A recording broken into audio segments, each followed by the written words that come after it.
Kuna kitu kimoja watu wengi wanajidanganya nacho. Wanaamini kwamba kila anayekuja karibu nao anakuja kwa nia nzuri. Wanaamini kila anayewaonyesha ukaribu anawajali.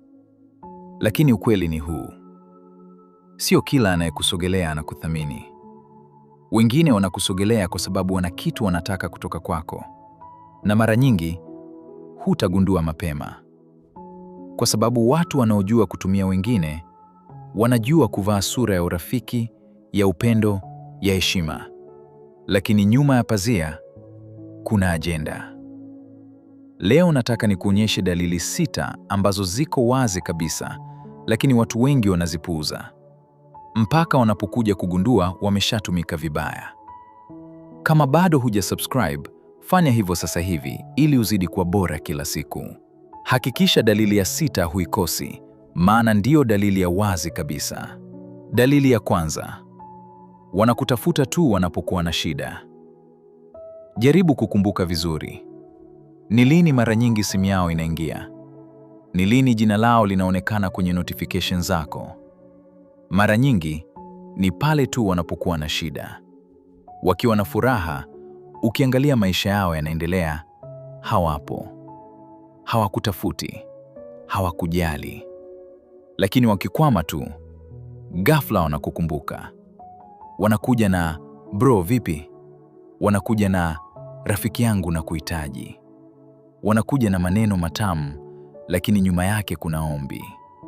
Na wewe kwa moyo mzuri unasaidia. Lakini ukikaa chini na kuangalia pattern, utagundua kitu kinachoumiza. Hawaji kwa ajili yako.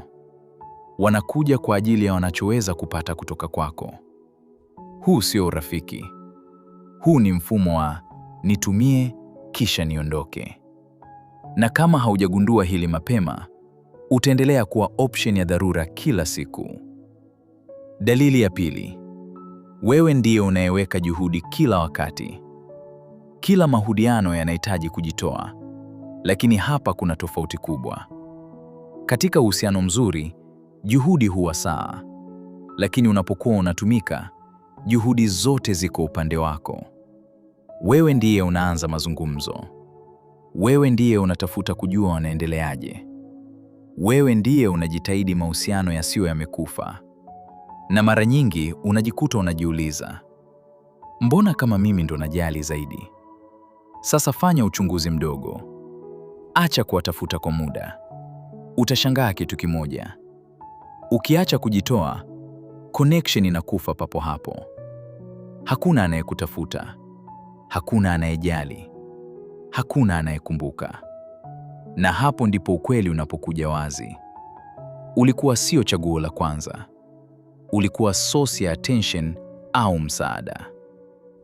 Dalili ya 3: wanapotea ukihitaji msaada. Hii ndiyo point inayoumiza zaidi, kwa sababu hapa ndipo unagundua ukweli wote. Wakati wao wanahitaji msaada, uko hapo. Unajitoa, unapoteza muda wako, unajali. Lakini siku ambayo wewe unahitaji kitu, ghafla kila mtu yuko bize. Simu hazipokelewi, messages zinachelewa kujibiwa, au wanakuja na visingizio ambavyo havina uzito. Na unakaa pale ukifikiria, lakini mimi nilikuwa nao.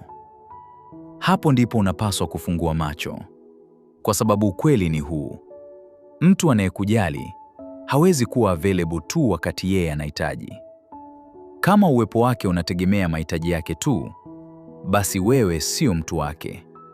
Wewe ni rasilimali yake. Dalili ya 4: hawaheshimu mipaka yako. Mipaka ni muhimu sana kwenye maisha. Inakuonyesha unajiheshimu. Inawaonyesha wengine namna ya kukutreat. Lakini mtu anayekutumia ataona mipaka yako kama kikwazo. Ukisema umechoka, atasema bana, si ni kitu kidogo tu. Ukisema huwezi, atasema mbona unakuwa mgumu hivyo. Ukisema hapana, atakufanya ujisikie kama wewe ndio mkosaji. Na polepole unaanza kuvunja mipaka yako ili kumfurahisha yeye. Hii ni hatari sana, kwa sababu unajipoteza taratibu bila kujua. Mtu anayekuthamini ataheshimu hapana yako, lakini mtu anayekutumia atajaribu kuivunja hapana yako mpaka iwe ndio. Dalili ya 5: wanakuwa wazuri tu wanapohitaji kitu. Hii ni moja ya signs ambazo watu wengi huzipuuza kwa sababu zinafichwa vizuri. Angalia tabia yao. Kuna kipindi wanakuwa super nice, wanakuonyesha upendo, wanakuchekesha, wanakuwa karibu sana. Halafu ghafla wanakuomba kitu. Ukishawasaidia, tabia inabadilika. Wanakuwa cold, wanapotea, wanakuwa distant. Na baada ya muda, wanarudi tena na ule ule ukaribu. Hii sio bahati mbaya. Hii ni ishara.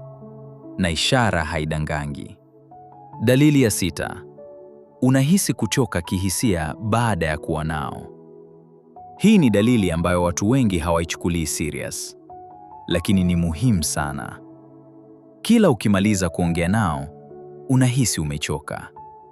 Kila ukikutana nao, unahisi kuna kitu hakipo sawa. Hakuna amani. Hakuna furaha ya kweli. Ni kama unatoa zaidi kuliko unavyopokea. Na mara nyingi huwezi kueleza vizuri, lakini ndani kabisa unajua kuna kitu hakiko sawa. Ni akili yako ya ndani inakwambia, hii connection haikujengi, inakumaliza. Sasa sikiliza hii kwa makini.